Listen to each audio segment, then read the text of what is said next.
This episode is presented to you by NFL Sunday Ticket, now on YouTube and YouTube TV. With NFL Sunday Ticket on YouTube and YouTube TV, you can watch your favorite teams' out-of-market Sunday games, plus watch up to 4 games at once with Multiview. Don't miss the race to the playoffs. NFL Sunday Ticket is now just $39 when bundled with YouTube TV, where you get even more football. Visit youtube.com/Spotify offer to sign up now.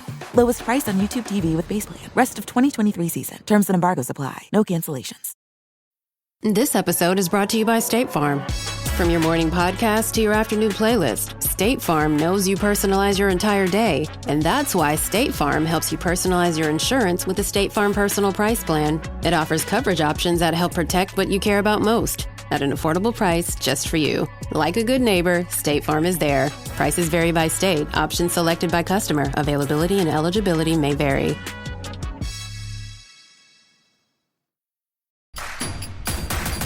Introducing Royal Caribbean's newest ship, Icon of the Seas, the ultimate family vacation. The ultimate 6 slides, 8 neighborhoods, 0 compromise vacation. The ultimate never done that, can't wait to do it vacation. The ultimate chillin' by a different pool every day of the week vacation. This is the Icon of Vacations. Icon of the Seas, arriving in 2024. Book today. Come seek the Royal Caribbean. Ships Registry, Bahamas. Apple Gift Card is a practical gift that unlocks a world of entertainment and fun. You can send it via email or give a physical card to your loved ones. Your friends and family can spend it on their favorite Apple services, including Apple subscriptions. Apple Gift Card can be used to buy all things Apple. Products, accessories, apps, games, movies, TV shows, iCloud Plus, and more. Visit apple.com for details and to send Apple Gift Cards to your friends and family this holiday season.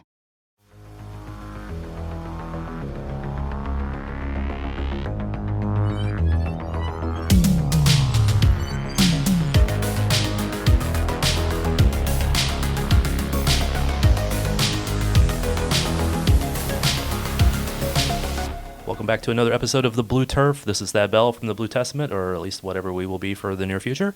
And I have with me, obviously, Eric Bergerud. Well, maybe not as obvious to you, but it is to me because I'm sitting in his office at Park University. It's pretty cool. Welcome, Thad. Great to have you here on campus. The academic home of many Kansas City Comets and players on other teams across the MASL. And many fine people that have graduated from here.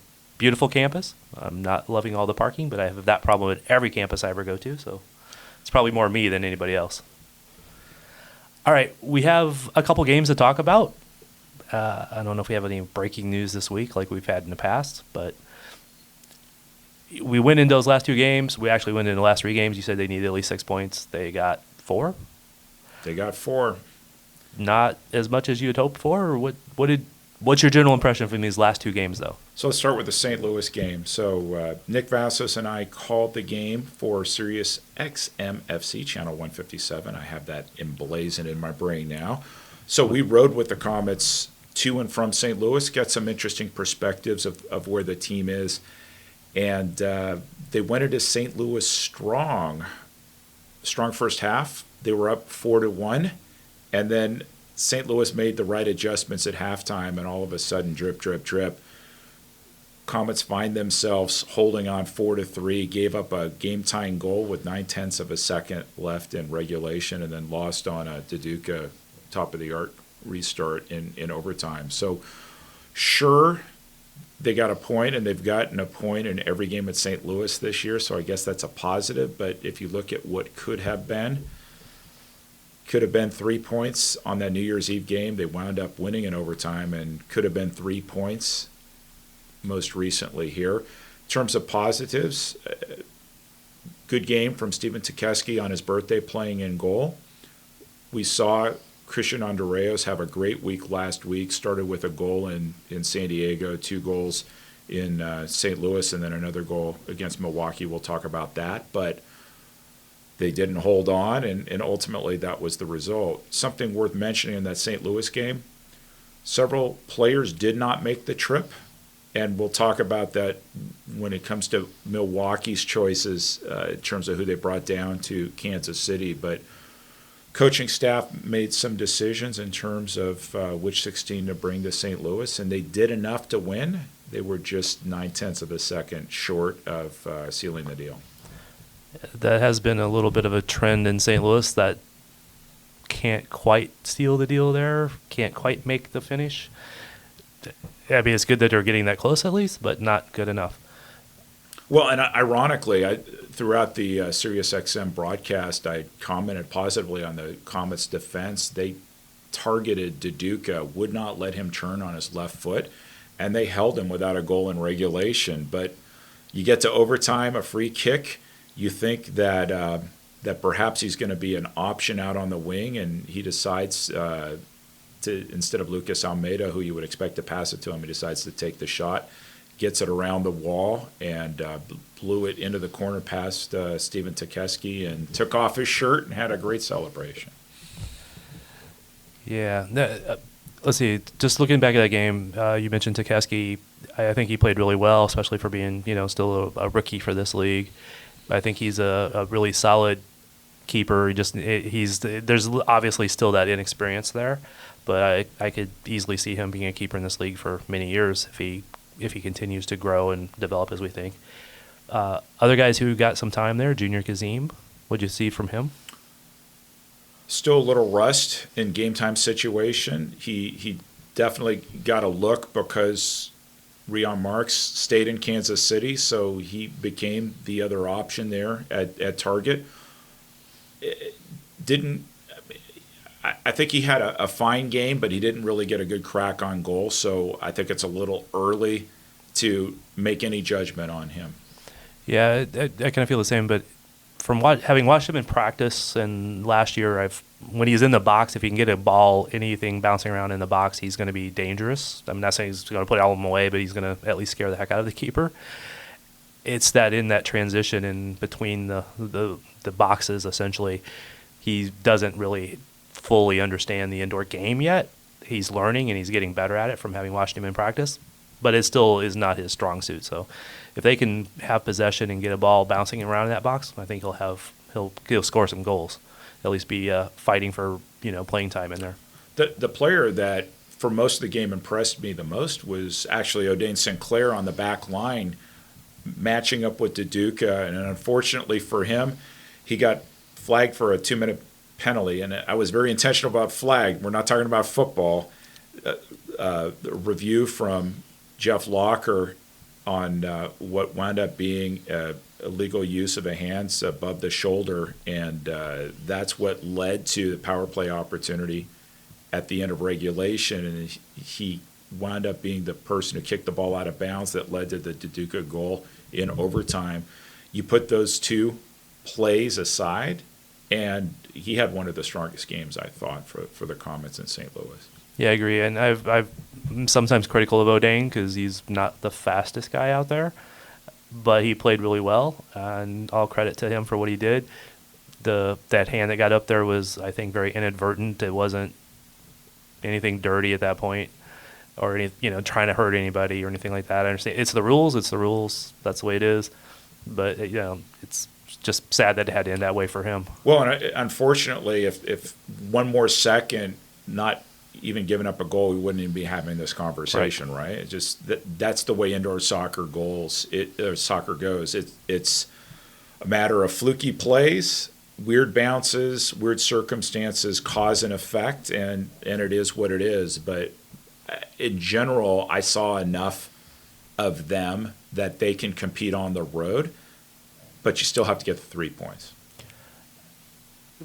One of the controversies on some of the social media was not taking the full strength lineup to both games.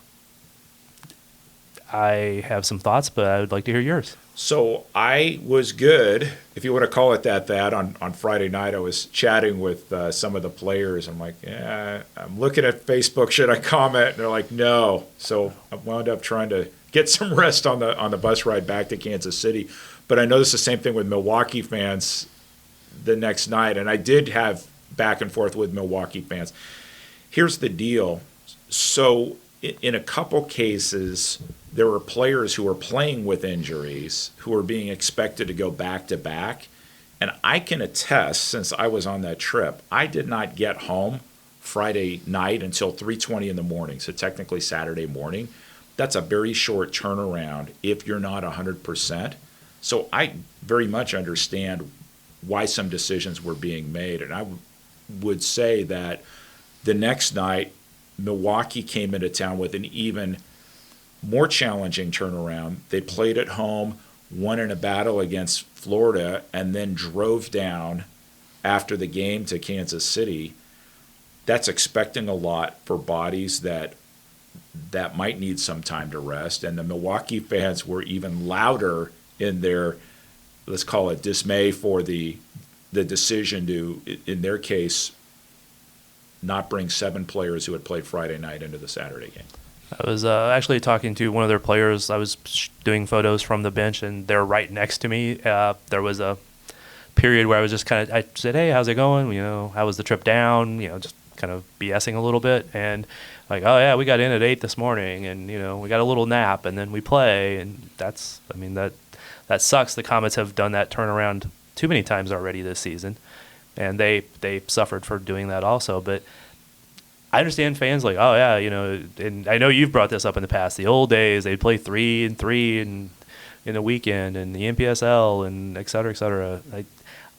I still need to go back and look at rosters and some of those games and see how many of those players played all 3 games in that sort of situation. Well, and there's a couple different. So I've had time to think about it this week. That after getting challenged on this, defending Milwaukee coach Giuliano Oliveiro. So in the NPSL days, and think about the Kansas City attack. So you're going to the East Coast. Potentially you're looking at Cleveland, Baltimore, Harrisburg, or Philadelphia, Baltimore, Harrisburg, or some version of that. You're doing an airplane out there, and then maybe riding. This is serious bus duty that's happening in this league, and so the circumstances are a little bit different, and decisions are different, and so it's very easy to go back to quote unquote in the good old days. We did this, but the circumstances are a little bit different, and I would say the sports medicine is different today than it was in the 90s, where the wear and tear on athletes' bodies maybe wasn't as cognizant as it is today. And that's actually a point I was going to bring up is the whole sports medicine, the science, the understanding of what players can and should not do. Back in the 80s, hey, your recovery was go eat a plate of pasta and drink a beer and restore carbs. There were players in the MISL days who were smoking too. So if we want to go back to quote unquote the good old days, there were some habits back then that nobody would recognize as good sports science today. You have to adjust for your times. Yeah, so it does make a difference. It does make a more informed decision for the coaches, the staff, to have that ability. And, nobody is going to suggest that MASL teams have the full science staffs that an MLS team has or a Premier League team has. But these guys do have, this knowledge that wasn't there 10, 20, 30 years ago. So they're recommending players play or not play, or be short shift or whatever it is, and the coach has to make a decision based upon those facts. You also have to make a decision on playing young guys sometimes to get them experience. Maybe they're the third target forward, or maybe they're the 5th defender in a rotation, or whatever it is. You get them time. So I understand why people will say, oh, you got to go for every point right now, but you also got to have players that will survive to the next 2 games weekend and the next, the end of the season and making the playoffs. That's all part of it. And I can't say that we shouldn't ever be critical of that or look at it like, hey, why did, I'll sometimes say, hey, I'd rather see this guy play than that guy play. But I also know that I don't know everything behind the scenes of maybe that other guy has got a knock that I don't know about. So here's what makes it challenging, because I've thought about this too, because I've seen Comets fans who are wanting more information and are actually posting on Comets social media, what can you tell us about fill in the blank? This episode is brought to you by Google Pixel, the official fan phone of the NBA and WNBA. The new Pixel 8 and Pixel 8 Pro are built different. How? Take the Audio Magic Eraser tool. It helps block out distracting crowd noise so your play-by-play commentary sounds crystal clear. The only phone engineered by Google brings out the audio you care about so your videos sound as crisp as they look. Learn more at googlestore.com/pixelnba. Audio Magic Eraser requires Google Photos app. May not work on all audio elements. 'Tis the season to shine with H&M. Discover the holiday collection and find fashionable pieces for your wardrobe or for under the tree. Get inspired and dazzle with this year's glam. From tuxedo styles, bow detailed pieces, impressive prints, and more. From unforgettable looks to unforgettable gifts. With fashion finds to home decor, find it all at H&M. Treat your loved ones and yourself this season. Shop in-store or at hm.com. We're in an age where transparency is expected, and yet teams want to be careful about how much information they share. So let me give you an example. Nick Vassos and I were trying to finalize our program for Saturday night's game, and a little birdie told me that Milwaukee was going to be making some lineup shifts to bring to Kansas City, so it wouldn't be the same players. And we had already worked out not only the interview, and I was pretty confident Willie B was making the trip. He had already confirmed, so we're set. But typically we spotlight a player on each team, and I had a pretty good sense that the player we wanted to spotlight wasn't going to make the trip, but there was no confirmation on this. And so we're like the fans in terms of we don't always know what the decisions are, and if fans get impatient, my response to the fans are, well, I guess we're all in the same line because we wound up having to adjust. And as it turned out, we took the safe selection. We picked IB26 as our spotlight player, and right after the kickoff, he scored a goal. So I guess it made us look pretty good. Yeah, well, that's a pretty informed decision based upon who he is, who Milwaukee is, and what your knowledge. I mean, I'll refer back to MLS. I used to be able to go to Sporting Kansas City practices pretty much anytime I wanted and watch practice, and it was real easy, and I could see players who were participating in the first team or not, and et cetera. And each year it's gotten a little more restrictive, and if I tweeted out a lineup from practice that I thought was going to be that weekend's lineup, I would probably not be at the next practice or the next game because they very tight on that. Same goes through most professional sports nowadays. They don't want that information out there. And if they're giving that information out there, they're pretty damn cocky they're going to win, quite honestly. Right, and I think that so it's finding that balance and giving enough information for media sources for fans to know what's going on, but you don't want to tip your hat as well, right, particularly if you're going to make changes. So I try to go on the line that I will try to get that information so that I can respond after the fact that, oh, this is why Rion didn't travel. He had a knock and they didn't want him playing 2 games in 1 weekend, or this or that. I'll try to get that information. Won't always be able to. But I will rarely put that stuff out there ahead of time unless it's something clear and obvious, which I think we'll actually get to one of those here in a couple of minutes. So let me go to that point with Rion. I believed that the Comets had 16 players who could win the game. So regardless of who stayed in Kansas City, they had enough talent to beat St. Louis. They just didn't do it. We can talk about the Milwaukee game and what fans in Milwaukee were saying, but for Comets fans listening to this episode, there was enough talent on that team to win that game, and they were just this close from having done it. And if they had done it, I don't know that we would have seen a lot of or as many comments about why did they not bring the full set of players. I don't think we would have seen nearly as many. Going to Milwaukee, the Milwaukee game, honestly, that game was a 50-50 game until shortly into the third quarter. So let's talk about that, because I had an exchange on Twitter with a Milwaukee fan who dates himself back to 1991, so I guess we could compare our CVs and our history and go there. But I'd mentioned that Milwaukee was leading in the first quarter, and the response back, well, that was just a quarter. But the game was tied at halftime, right? So for 30 minutes of action, it was back and forth, and it wasn't clear who was going to win the game. I think the X factor was what happened right after the kickoff and the unfortunate incident with James Togbah going headfirst into the boards, which wound up being a 2-minute penalty. But that changed the momentum completely for both teams. I think it shocked Milwaukee, and I think it motivated Kansas City, and you saw how the teams reacted right after that. No, I think that's exactly the point I was going for. Also, is that when Togbah went down, both benches. Again, I was actually on the Comets bench shooting, and I saw reactions. I saw the players on Milwaukee.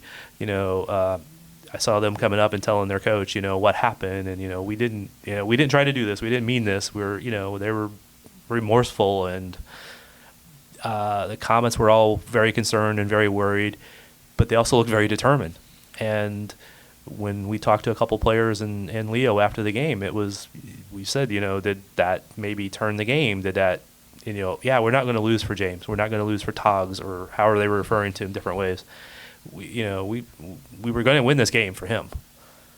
So it's, for me, it's hard to multitask, and somehow I'm expected to do that as an announcer in this league. And so I was watching the Twitch chat in the third quarter as things were progressing, and that's when Milwaukee fans started commenting about, hey, we're short 7 players. And I made a observation online that, hey, this is what Milwaukee fans are saying, but if Milwaukee wins the game, they're going to say, look, we won without all our best players. And so I get that perspective, but really I think you're right that it was that incident that changed the momentum, the trajectory of the game.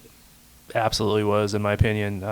It seemed to be in the Comets' opinions. I didn't talk to any of the Wave players after the game about that, but I'm 100% sure that made the biggest difference.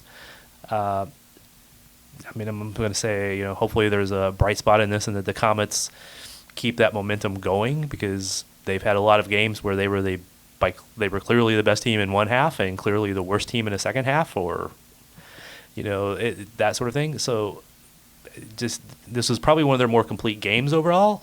If Togbah hadn't went down, you're like, oh, that's, you could say, oh, the Wave didn't bring their players, or you could say the Comets found their groove.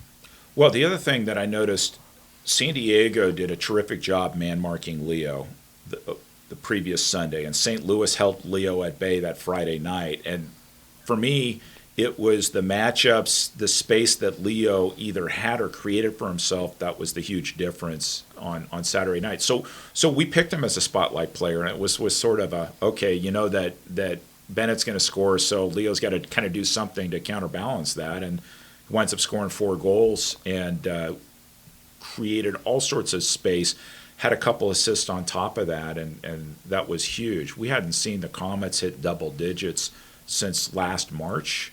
So we'll see if that's a one-off or whether that's something they can build upon as they head into Milwaukee this weekend, and then they get another crack at St. Louis next week. It was kind of funny. I was talking with somebody before the game about who maybe needed to step up the score, because who hasn't been scoring, and honestly, we named Leo, Lucas, and Lucia, and guess who all scored that Imagine game? Imagine that. And Lucas, that was sort of a gimme at the end with the 6 attacker, but Lucia, that is sort of another interesting case. Breakout rookie year. Everybody watches the game film. They know he wants to go to his left, and yet he found space on his left that I can't remember if it was the first or the second goal, but one that was top shelf. Milwaukee defender decides to barrel roll him to prevent a shot on the ground, and he decides, fine, I'm just going to go up right underneath the crossbar, and that's the Lucia Tetsane we saw all of last season. Yeah, so again, hopefully that's a sign of him finding his groove this year. Same for Leo. So the other person I thought had a strong game, didn't score a goal, was Rion, because he looked more comfortable out there. He looked more fit out there. He was battling against defenders. He was laying off the ball well, and I thought that was the most complete game, even without scoring a goal, that we've seen so far this season. Yeah, I would agree with that. He's had his moments this year, but he's been battling that injury all year, which maybe it was good he didn't go to St. Louis. Imagine that. There's a reason for everything, Thad. Yeah. And when we talk about these games, it's always easy for us to look at a point where Togbah got hurt and everybody's, Comets unleashed their scoring at that point. or Milwaukee didn't bring 7 players, or et cetera. It's not one or the other. It's sometimes a combination of both. If Milwaukee had brought their full team, maybe Huffman's out there laughing at somebody being injured, and I'm not saying he would do that, but he would. You'd never know what kind of thing he stirs up, or other players. So well, what's interesting is I was watching the Comets Friday night from St. Louis and seeing a commentary. And Comets fans have been fairly critical. No, let me rephrase that. Some Comets fans have been critical of Nicolas Neto this year, and seeing a comment that, well, if Neto had started, we would have won the game. It's like, it's situational convenience in terms of how some people see the game, and as you said, it's more complicated. I argue that with Tekeski in goal, Comets probably played a little bit differently than they would with Neto in a positive way. They were tighter defensively. For all intents and purposes, that was a 4-3 game, which would have been one of the best defensive efforts of the season for the Comets, had not that last-second goal gone in regulation. And so, in some ways, the Comets played more as a team because Neto wasn't playing. Right. Not to take anything away from Neto, because Neto winds up making 20 saves on Saturday night against Milwaukee when they needed it. It's hard to compare one situation with the next, and as you said, that there's so many different factors that come into play. It's not just so cut and dry. It is really common in my observations that a different keeper will have a different defense in front of them, and that's indoor soccer, that's outdoor soccer, that's hockey. They defenders and will play a little tighter. They'll block a few more shots. They'll give less opportunities. You might get a little less scoring on the other end of it, but that's very typical, and that's not a criticism of Neto or Tekeski in this case. It's just reality. You have a rookie goalkeeper. I think he did well, like we mentioned before. But yeah, it's been that way in a lot of different sports, a lot of different games. One thing we mentioned Togbah, but we haven't really discussed that too far. He went into the boards head first, essentially, was pretty much out from the get-go. I know like I said, a lot of people were worried about that. The latest that we have gathered was, he was released that night. He went straight to the hospital. He was conscious and all that when he left, but when he got to the hospital, they checked him out, MRI, whatever other things they do to check. They said he had a concussion, and he was released. I've heard, but it's been basically said that he had a very serious concussion, so I would not expect him back anytime soon. I haven't heard like a timeline, because concussions, you don't really give timelines. You give treatment, and when they're to achieve a certain point, then you can do certain things, and then you can get into games and such like that. Two guys can get same hit, and one be back in 2 weeks and one be back in 3 months. So don't expect him this Sunday at Milwaukee.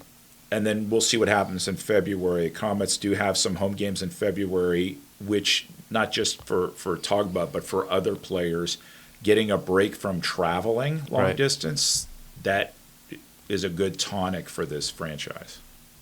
Yeah, and if you want to find out who Leo thinks is the best team that he has that's healthy, look for this weekend, because they only have the one game. I don't know who that will be. I haven't, and if I knew exactly who was injured, I wouldn't say it, so Milwaukee wouldn't know.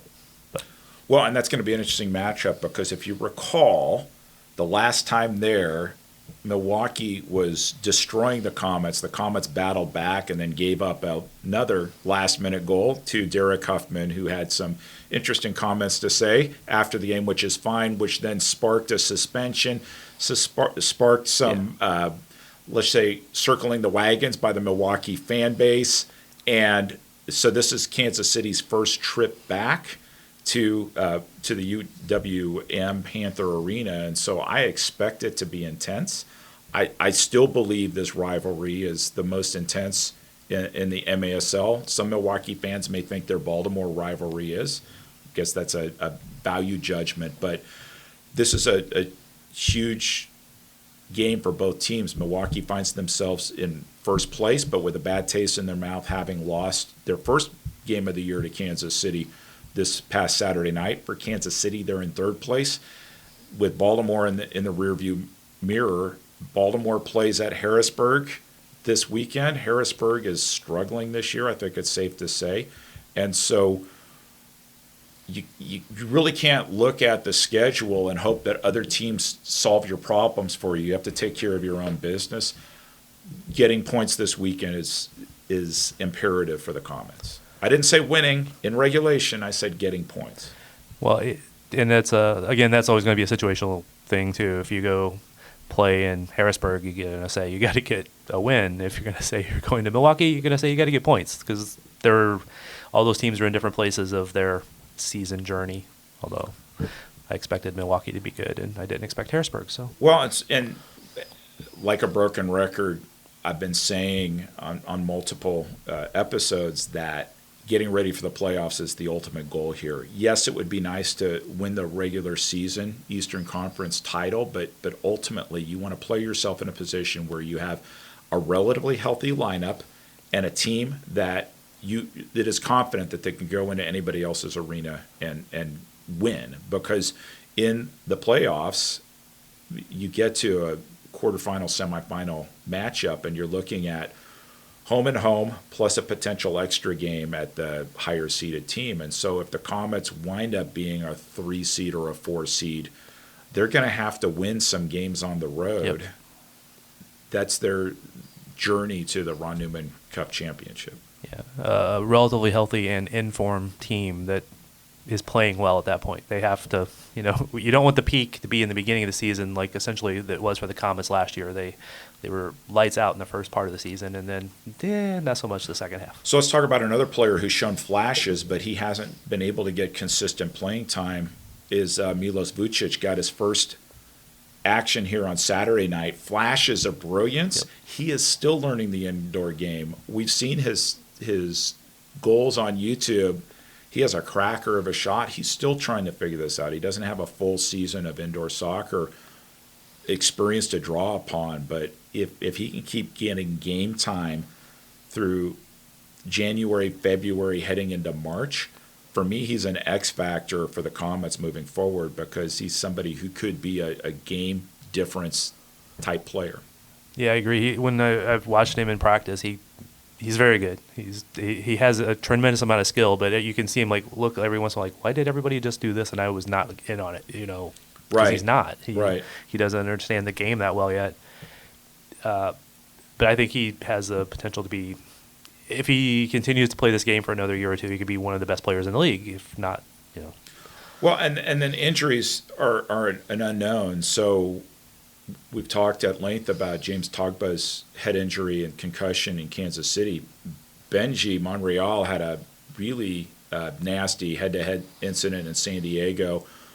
And so some of these things you can't control for, and different teams deal with injuries throughout the year. Sometimes it feels like you're the only team that is dealing with everything, but that's ultimately part of sports. Yeah, it's never the truth that you're the only one. Sometimes you're the most affected one. I mean, last year was Sporting Kansas City, 2 DPs out for the entire year. It was the visa issues affecting a lot of teams in the MASL, especially the Comets, and that's one reason you have Milos back now, because he was not training for a while because it was looking grim that he was even going to be able to play. So you have Christian Andreas. He's looked really good. Scored how many goals now? 4 goals in those last 3 games. Yeah. And he's a less of a defensive runner and more of a true midfielder-ish now. So it's always hard to describe indoor soccer players at this exact position since it rotates so much, but he's been more of a midfielder, not that defensive runner. And all of a sudden he's got 4 goals. He's one of the goal leaders on this team. And they have options in the midfield, which it was a little bit thinner. It was a lot thinner, say about a month or so ago, and now there's options, and now there's questions. How do you come up with the top 16? Yeah. And there are going to be players that are quality players that aren't going to make the cut. They're going to be the 17th or the 18th player, and watching in the stands rather than suiting up. Yeah, and it's it's past just the 17th and 18th at this point, because extra keeper, guys that I know have scored and been key contributors in the past, and new guys who look like they have that potential that are not getting playing time, and they're just not going to because they're not in that top group. I think that let's just call it the challenge for the Comets as we look at the Milwaukee game and head towards that St. Louis game is depth in the back with Togbah's situation that pretty much requires Coach Leo Gibson to line up O'Dane Sinclair as a defender. And so how many healthy defenders can you count on as this team? And that, for me, is the challenge. Do they have midfielders? They have so many midfielders. I think it's just a question of who's available at a certain time.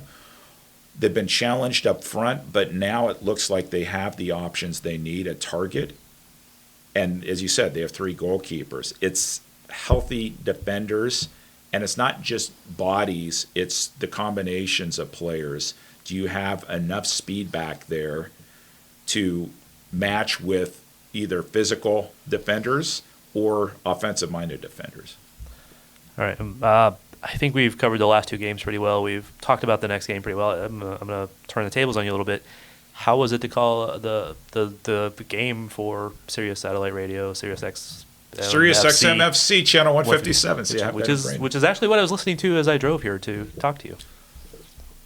Well, on a personal level, it was a bit surreal because I used to have to, when I grew up in Los Angeles, drive around town trying to pick up a radio signal. So to have been on the fan side, just hoping to get some soccer on radio, to being able to call on satellite, that's quite a trip. That in terms of the actual game, it was interesting because we were parked adjacent to the St. Louis broadcasting crew of Joey Zanaboni and Matt Rocchio, who were calling the game for Twitch, but we couldn't hear them because we had headphones on. So all the screaming, all the excitement, we were tuned out because we were in our own thing. The family arena puts us up at midfield, which is a very different view than the Cable Dahmer arena where we're in the corner. So it was a great vantage point. I think what's different for radio is more so, Nick Vassos has been doing this for a long time. He got his start as the Attacks radio announcer. So for him, it was muscle memory in terms of, okay, you need to be more descriptive and not rely on TV to tell or half the story for you. For me, it was very different because I like to, when I see what I think is a lull in the action, to inject a story. And yet when you're on radio, you can't really do that. You have to constantly be in the moment and in the game because the fans listening can't see what's happening behind you or in front of you. Yeah, well, I thought you guys did really well. So on Friday night, you go to St. Louis, you're on satellite radio. Saturday, you come back to do your normal job plus somebody else's job. Well, actually, in a way, I had 3 jobs. Yeah. I'll take credit for 2. So Nate Herron and Steve Serrano were both at GEHA Field at Arrowhead working the Chiefs game. And so I knew I was going to have to cover for Steve Serrano doing the on-the-field interview. But Nate Herron wasn't able to get there at the start of the game. And so I wound up doing public address announcing in the first quarter, back on 38 The Spot and Twitch for the rest of the game, but also doing on the field at halftime interviews, not just with Kenny Mayer, who was the bench coach for the game, but also the alumni players who were there, and then back after the game talking to Leo. So I got a decent number of steps in at Cable Dahmer Arena. And your voice got a lot of I killed myself. I have a lot of respect for broadcasters, for public address announcers, for the sideline reporters throughout the league. I had a nice chat with San Diego sideline reporter Melissa May when I was out there a week ago Sunday. This is really hard work. And for Nate Herron, what he does, I totally blew out my voice because I'm like, okay, this is my bucket list opportunity that not only do I get to introduce them, but that first goal, I'm going to blow it out with goal, then I'm going to do the patented Ed Bishop Kansas City goal call, which I had to repeat again because I did it over the music, and the producer is like, hey, Eric, why don't you announce that again so people can hear it? And I also got to do a Rat Patrol reference. It was fantastic. So 15 minutes of that was great, but it was a little bit more comfortable being back in the booth with Nick. Did you sub at the quarter, or did Nate run out and jump over the board? No, he came in. We were getting text alerts in terms of where he was, and then we heard when he was in the parking lot, and then we heard that he was going to come in, and we're just looking for the easiest transition to get him into the box. And it was in the middle of that first quarter intermission, and I'm like, okay, I'm going to run onto the field, go out this side, and then rush upstairs just in time so Brian Budzinski could hand me the headphones. And Bud did a great job covering for me as color, and I have a lot of respect for the way he calls the game. He is a pure analyst. I'm sort of a hodgepodge of things, I guess, when I'm on the broadcast, storyteller / analyst / whatever. But he really diagnoses the X's and O's and calls the game really, really technically, which I respect a lot. And he did so when he was the official color analyst along with Nick Vassos several seasons ago. And what I do respect about when he's in there is he actually calls it very honestly. Like, hey, Leo missed that one. He screwed this up, or this player did this or did that. I'm not trying to pick on Leo here, sorry. But I love that he's very honest about that. I love that you guys are really, pretty honest about how you guys call the games and stuff like that. And my only disappointment when the St. Louis game was I could not get the satellite radio and the Twitch feed to line up. Because every time I'd pause one, it would jump forward. Anyway, long story, but I was kind of disappointed about that. Well, we knew that was going to be a problem based on what we heard when we got to the arena. We knew there was going to be a little bit of lag. And so the league has been intentional about this, too, about treating these as two different properties and not a simulcast. Right. Because not only with the potential lag there, but more importantly, how you call a game for radio is very different than TV. And so just as I was saying, we had to be intentional about calling the action for radio. That would really change how we call the game for Twitch and 38 The Spot if we were doing everything at once. And so I think they were smart to say we're going to bring in a separate announcer or announcers for the radio spots. And so Ray Biggs, who is the Utica City FC announcer, is going to cover the next game in St. Louis, which I think is great. We have a Comets game here against Florida, so we weren't going to give up the Comets to go for Sirius XM FC, Channel 157. But we will be back at the Family Arena on St. Patrick's Day for a Harrisburg and St. Louis game, and then come back the next day to call a Comets game on 38 The Spot and Twitch. So that would be a good road trip for Comets fans to go make, right? Yes. If they want to. All right. Anything else we should have covered this week, Eric? I think we covered a lot. We're at the halfway point if you're a Comets fan. Third place, respectable. I think that the players, the front office, much of the fan base, we're expecting to be 1 or 2 at this point. There's still 12 games to play. We're now at the point where teams are going to be battling against each other every game in the Eastern Conference, and although I think Milwaukee has the inside track to win this conference at the moment, I think all sorts of scenarios are possible. Yeah, and actually, if all the teams had played 12 games at this point, I would probably say third's not bad because of all the difficulties the Comets have had, then they can make the run. But not all the teams have still played. There's still games out there with teams out there with 9 and 10 games played, which means they have games in hand to make up more points, which could easily take the Comets down to 5th place if everything went wrong. I think what it's safe to say is the Comets have to treat every home game as a must-win. And what I mean by a must-win is 3 points. Right. Regulation win. Absolutely. And then look at where you're going to pick off points on the road. We'll talk later on about playing in Florida, which could be huge because if you look at these teams that are bunched together near the top, Florida, Kansas City, Milwaukee, and then Milwaukee on the top, but also Baltimore. And playing against Baltimore, huge matches coming up. Right. And so as we start getting later into the schedule, those become more and more critical. And I know we've talked about this in the past, but a very unbalanced schedule of Comets have got 2 rival teams that they played. They will have played throughout the season 6 times each. So that's 12 of their 24 games.